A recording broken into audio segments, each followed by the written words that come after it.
आज के सत्संग की शुरुआत एक बहुत ही सुंदर कहानी के साथ करते हैं कि एक आश्रम में एक सदगुरु रहते थे।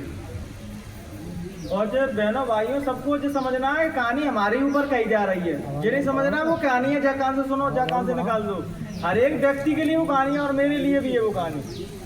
तो ये वो बच्चा गया सदगुरु के पास, उनके पैर छीए और पैर छी के बोलता है कि सदगुरु मुझे तुम्हारा जैसा बनना है, जो तुम्हारी बात कायनात का कोई भी बात नहीं रख सकता तुम्हारी, तुम जो कह देते हो वो हो जाता है, तुम जैसा कर देते हो वैसा हो जाता है। ऐसी क्या चीज़ है तुम्हारे अंदर क्या जो तुम आदेश दे देते हो, तुम्हारे आदेश का फरमान वो मालिक वो परमात्मा में ही टाल पाता है। तो मुझे ऐसा सूत्र दो कि मैं भी ऐसा ही बन जाऊँ कि जो मैं कह दूँ वो सत्य हो जाए और जो कुछ भी बोल दो वो सत्य हो जाए। तो उनके गुरु कहते हैं कि मैं तुझको एक सूत्र देता हूँ, उसको लिख तू, मैं 2 लाइनों में एक सूत्र बताता हूँ, उसको लिख। तो उन्होंने हाँ गुरु जी बताइए सूत्र क्या है। तो सूत्र दिया था उन्होंने कि मृत्यु लोक में जितने भी जीव हैं तू उसको निष्कपट और निष्भाव से सबसे ही जीव मतलब कीड़े कीट पतंग सबसे तुझको प्रेम करना है बस। फिर तेरे अंदर वो शक्ति आ जाएगी, जब तू सबसे प्रेम करने लगेगा तो तेरे अंदर वो शक्ति आ जाएगी कि तू जो कहेगा फिर परमात्मा तेरी भी बात नहीं काटेगा। अभी पता हमारी बात क्यों सत्य नहीं हो पाती और संतों की क्यों हो जाती है, क्योंकि संत जो बोलते हैं वो निस्वार्थ भाव से बोलते हैं, उसमें कोई लालच स्वार्थ नहीं है। अपन जो बोलते हैं अपने पास जो शक्ति आ भी गई तो अपन पहला जो देखेंगे कि रिश्ते नातेदार कहाँ, उनका पहला भला करूंगा तब मैं दूसरों को देखूंगा। जब तक हमारी आंखों में वो चीजें नहीं आएंगी बहनों भाइयों को सबको एक दृष्टि से देखें, सबसे प्रेम निस्वार्थ भाव से करें। अपन पता क्या सोचते हैं कि मैं सत्संग में गुरु महाराज देखते हैं और जो बाजारों में घर में खोटे कर्म कर रहा हूँ तो देख रहे हैं, मुझे यही तो विडम्बना है। शब्द स्वरूप में गुरु महाराज कहते थे जब मैं नाम दान दे देता हूँ तो तुम्हारे अंग संग हो जाता हूँ। अब अंग संग का मतलब क्या हुआ, शरीरी रूप में तुम्हारे पीछे नहीं रहेंगे, वो शब्द रूप में तुम्हारे संग हो जाते हैं। और जैसे ही अपन कोई खराब कर्म करने लगते हैं, खोटे कर्म करने लगते हैं बहनों भाइयों, तो वो अपन जो कृपा अपने ऊपर बसने लगती है सदगुरु की, तो अपन में महसूस होता है कि परमात्मा की कृपा से दूर होती जा रही है। थोड़ा ना शांति बना रखे बहनों भाइयों।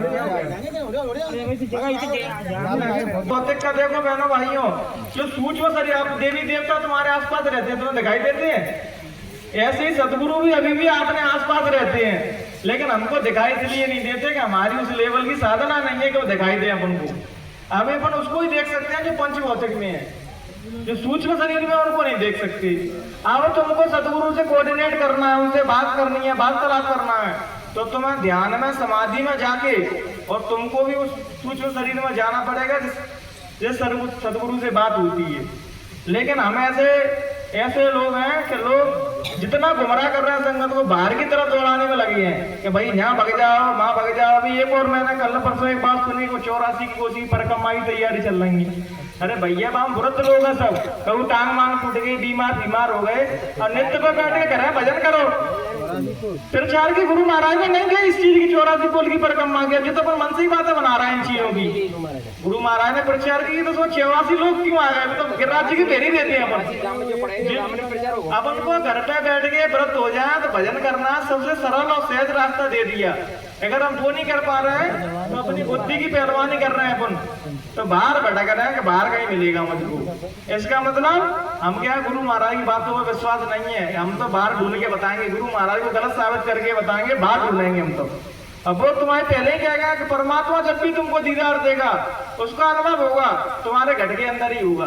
अपन कितने मूर्ख आदमी है कि नाम दान लेने के बाद भी अपन एक चित्त लगा के मन बुद्धि ध्यान से घर पर बैठ के एक चित्त होके भजन नहीं कर पाते हैं। और मालिक को पाना बुल्ले सा कहते हैं कि जा क्यारी में से पौधा हटा के जा क्यारी में लगाना, इतनी देर में मालिक मिल जाता है। गुरु महाराज कह रहे उसके मिलने में देर नहीं है, देर तुम्हारे तरफ से हो रही है। तुम जिस तरह तैयार हो जाओ कि मुझे मिलना है उसी दिन तुम्हें मिल जाएगा। हम तैयार ही नहीं है, हम तैयार पता किसके लिए हैं, तो रिश्तेदार के नौता आ जाए ना तो परफ्यूम लगा के कोट मोट पहन गया तो तैयार होकर जाएंगे। लेकिन भाई उससे भी मिलने की तो तैयारी करो कछु, नहीं ऐसे ही भटक के मर जाओ क्या कि जे ठाल दिए कि भटक के मरेंगे, हमें मिलना ही नहीं है भगवान से। जिसको मिलना है बहनों भाइयों वो ज्यादा भटकता नहीं है कि सदगुरु ने जो सूत्र दे दिया, जैसे बच्चे का मैंने बताया था ना कि सारे जगत से प्रेम करना तो तुझ में ही वो चीज आ जाएगी। ऐसे ही बहनों भाइयों तो इतना सहज सरल रास्ता दे दिया, ना नहाना है ना धोना है। नहा सकते हो तो अच्छी बात है, नहीं नहा रहे तो ऐसा कोई नियम नहीं है, ठीक है। कैसे कपड़े पहने हो इसमें कोई अंतर नहीं है, और किस जाति को इसमें भी कोई अंतर नहीं है। पिछले जन्मों में तो इतना कठिन था बहनों भाइयों कि जना कितनी परीक्षाएं देनी पड़ती थी, तब तो सदगुरु के प्यारे बन पाते थे।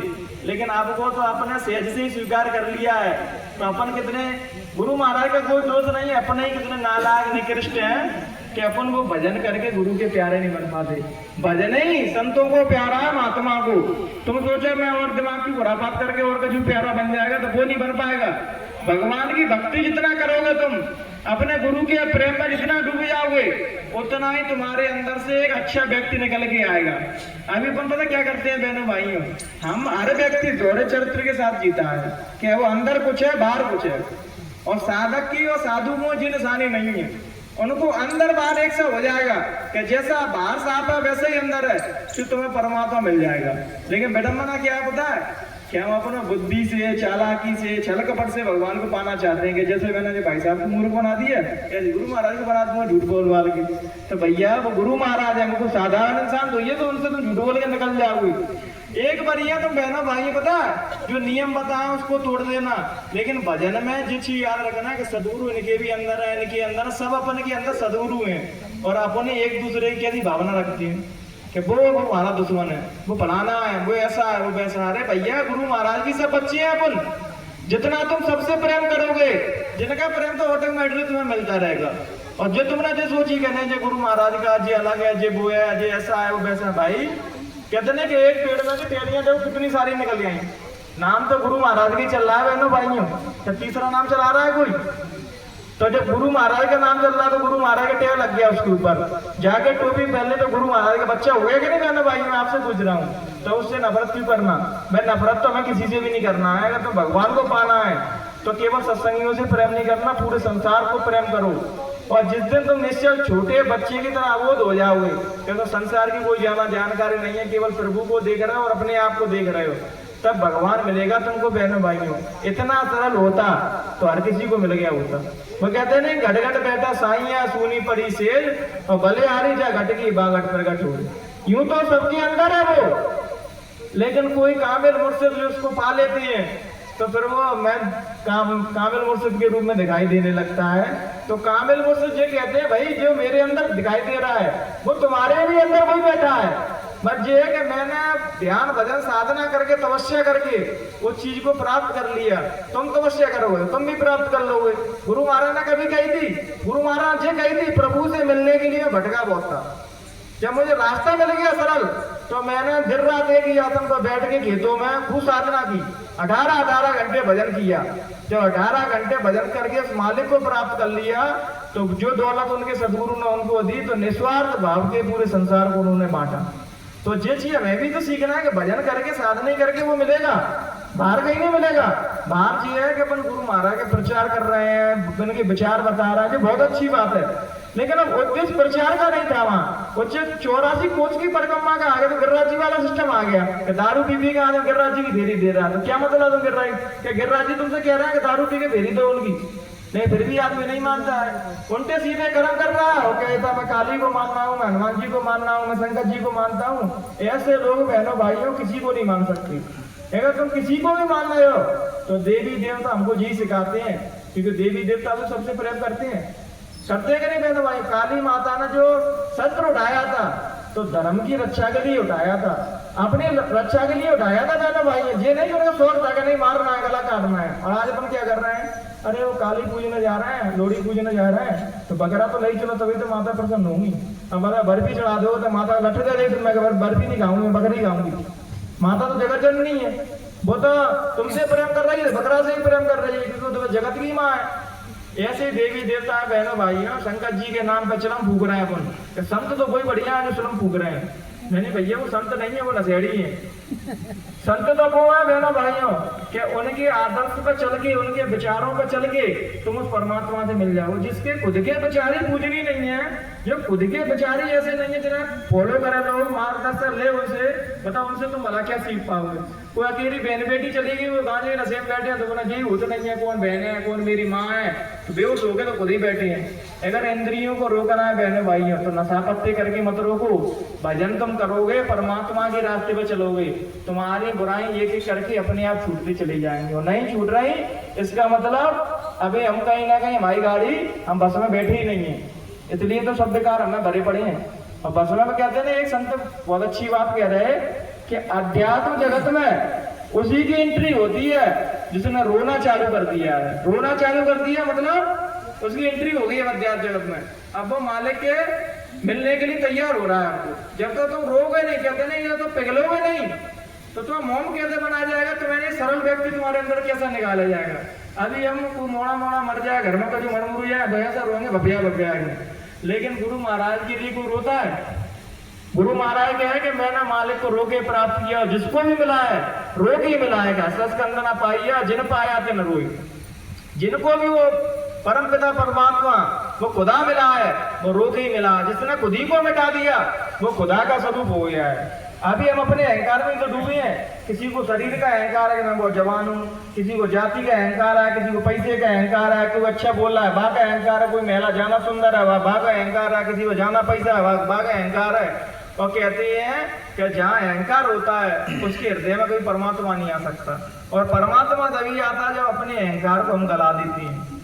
अभी हम कोई चीज को गुरु महाराज कोई भी संत किसी की परीक्षा लेने लग जाए ना तो एक भी परीक्षा में कोई बात नहीं हो सकता है, क्योंकि हम परमात्मा को अपने अकॉर्डिंग पाना चाहते हैं कि भाई मैं कोई बुराई भी ना छोड़ूं और परमात्मा भी मुझको मिल जाए। तो ऐसी उल्टी गंगा कभी नहीं बहेगी। बुराई नहीं आता तुमको छोड़नी पड़ेगी, सबसे प्रेम तो तुमको करना पड़ेगा। जब तक तुम ये भावना रखोगे कि मेरे सदगुरु केवल मेरी संगत तक ही सीमित हैं या जो सत्संगी उन तक सीमित है, नहीं, परमात्मा सीमित नहीं है। ऐसे जिसपे हमने तस्वीर बनवाई थी गुरु महाराज की, वो हमें अपना नाम बता रहे, वो सत्संगी नहीं है बहनों भाइयों, लेकिन गुरु महाराज का काफिला निकलना बुलाया गुरु महाराज ने उनको और तो उनके दोनों हाथ दबाए, उनके दोनों हाथ उनके सिर पर रख दिए। तो ये सीख हमें क्या दे रही है ये कहानी? ये सीख दे रही है वो सत्संगी तक सीमित नहीं है। जो योग होता है वहां दया अपने आप चली जाती है। हमारी मौसी रहती है यहीं, उनके समधी साहब हैं और वो सत्संगी नहीं है बहनों भाइयों। सीपरी में गुरु महाराज आए, वो बता रहे कि बाबा जय गुरुदेव ने मुझको अपने गोदी में अपने मेरा सिर रखवा के दोनों हाथ रख दिए। तो इतनी कृपा उन्होंने बता भी दिए 5 नाम दे देते वो। तो मैंने आज ना गुरु महाराज जी मिले तो जो बताओ गुरु महाराज में क्या बताना चाह रहे हैं कि बच्चा जो प्रेम करता है, इसकी ईश्वर की भक्ति इसके अंदर सच्ची है और जो निष्कपट भाव से है उसको परमात्मा संत अपने आप ही मिल जाते हैं। अभी वो पता क्या करते हैं, सभी लोगों का एक कहना रहता है, अरे ऐसे कलयुग में सच्चे गुरु कहाँ रखे, सच्चे संत कहाँ रखे। वो सच्चा खुद नहीं है, लेकिन सच्चा संत जा रहा है, सच्चा गुरु जा रहा है। पहले तुम खुद तो सच्चे बन जाओ, फिर तुम्हें संत भी सच्चे मिलेंगे, गुरु भी सच्चे मिल जाएंगे। विडम्बना जी है कि तुम जैसे हो गए वैसे ही तुमको मिलेंगे। अपन लोगों में कोई ना कोई तो अच्छाई थी जो बनने मालिक सदगुरु मिल गए, जो बनने सीधा सगम रास्ता दे गए अपन को। तो ऐसे ही बहनों भाइयों, संतों को कोई नहीं समझ सकता जब तक वो नहीं समझाएंगे कि ते जाना था दे जनाई, जाना तुम्हें तुम्हें हो जाए। जब तक वो हमको नहीं जनाते तो हम कोई भी मानने वाले नहीं थे। वरना किसी ना किसी रूप में चमत्कार दिखा के, कोई लीला दिखा के कि तुम अपनी ओर खींचा, फिर हमें से नायला को खींचे तो चमत्कार में गिर गए। गुरु महाराज तो तुम तो सब कुछ कर सकते हैं, मोड़ा तो है वो करें पर नौकरी को लगवा दी बाद में। 1 मंजिल मकान है हम टाल कसवा दे, 2 मंजिल करवा दो जाए। तो गुरु महाराज कह रहे भैया ये व्यवस्था तुम्हें थी अपने आप ही बना दो, लेकिन तुम अंदर की चीज मांग ले तो शायद तो मरने के बाद कुछ चीजें मरगट चलती संग है। लेकिन अपन तो बे चीज मांग के रहेगा कि शरीर छूटने के बाद सब यही धरा ले जाएंगे। अगर मैं मरूंगा बहनों भाइयों तो ये कपड़े मुझसे मरगट से नहीं छीन ले जाएंगे, सबका छूट जो हाथ हवेली बनी है सब नहीं छुड़ा लिया जाएगा। सब झूठे ना आते हैं बहनों भाइयों। हाँ, लेकिन रह रहे हो तो इनका उपयोग करो, लेकिन इनको अपना मत समझो। जो अपना तो वही है जो ध्यान भजन साधना में जो अनुभव हो रहे हैं, जो दिखाई सुनाई दे रहा है वही सत्य है बहनों भाइयों। बाकी जो बाहर दिखाई दे रहा है सब मिथ्या, सब असत्य है। यहाँ सब पूरा संसार संतों ने नाश्वर बताया कि एक समय बाद सब खत्म हो जाएगा, कुछ भी नहीं बचेगा यहाँ। लेकिन हम तैयारी कहीं कर रहे हैं तो ये जी दे दे गुरु महाराज में वो मध्य में 12 की चीज दे दे और जही में बस मैं मार जाऊंगी। तुम अंदर की चीज मांगो तो खिलाड़ी सच्चा वही है, अच्छा खिलाड़ी वही है जो कीमती चीज मांग ले। अबे उधार ऐसी चीज मांग रहा है बासी मुसीबत आई जो नहीं धरी रह जाएंगे। जब गुरु को कोई ऐसा व्यक्ति मिलता है जुगाड़ी टाइप का। एक कहानी बताऊं बहनों भाइयों, एक आश्रम में एक सदगुरु रहते थे। और एक उनका बहुत प्रिय शिष्य रहता था। तो कहते हैं जब कोई गुरु का कास हो जाता है बहनों भाइयों, तो उन्हीं के जो गुरु भाई लोग रहते हैं उनको ईर्ष्या होने लगती है कि भाई जितना खास कैसे हो गया, जितने गुरु के कैसे करीब हो गया। तो उन्होंने कही गुरु के कुछ उल्टी सीधी बात बोल के और उसको आश्रम से निकलवा दिया, भगवा दिया। अब वो बेचारा ऐसा व्यक्ति कि भगने के बाद भाई पास कछू नहीं, कछू हाथ पर ले कुछ नहीं उसके पास। जो बेचारा कपड़ा आते हैं जो पहन के भगा था वो भी महीना 2 महीना 4-6 महीना बाद वो भी पट गए, चड्डी मड्डी भाई सब चली, वो नगन हो गया बिल्कुल, और नगन आगे काम में फिरता वो। लेकिन उन्होंने कभी शिकायत नहीं की, ना गुरु के प्रति उनके प्रति कुछ भाव द्वेष भाव आए। नगन आते तो नगन मौज में बैठते आराम को, पेड़ वेड़ के नीचे बैठ के बढ़िया भजन करते, और उनके जीवन में कोई दुख ही नहीं था। जैसे अपन नगन हो जाए अभी तो भैया जो आ रहे तुरंत ही गुरु महाराज छोड़ के नाते देकर लगेंगे बाबा बाबा कहाँ फिर रहे हैं, दूसरे ने पकड़ लो। लेकिन उस बच्चे ने नगन होने के बाद ही वही आस्था रखते हुए गुरु महाराज ने भजन, कहीं भी गांव में पेड़ पौधे मिलते एकांत में जगह बैठ के भजन करने लगता था। तो जब 2-3 साल हो गई बहनों भाइयों, तो सदगुरु ने कही यार फलाने गांव में हमें सत्संग करने चलना है।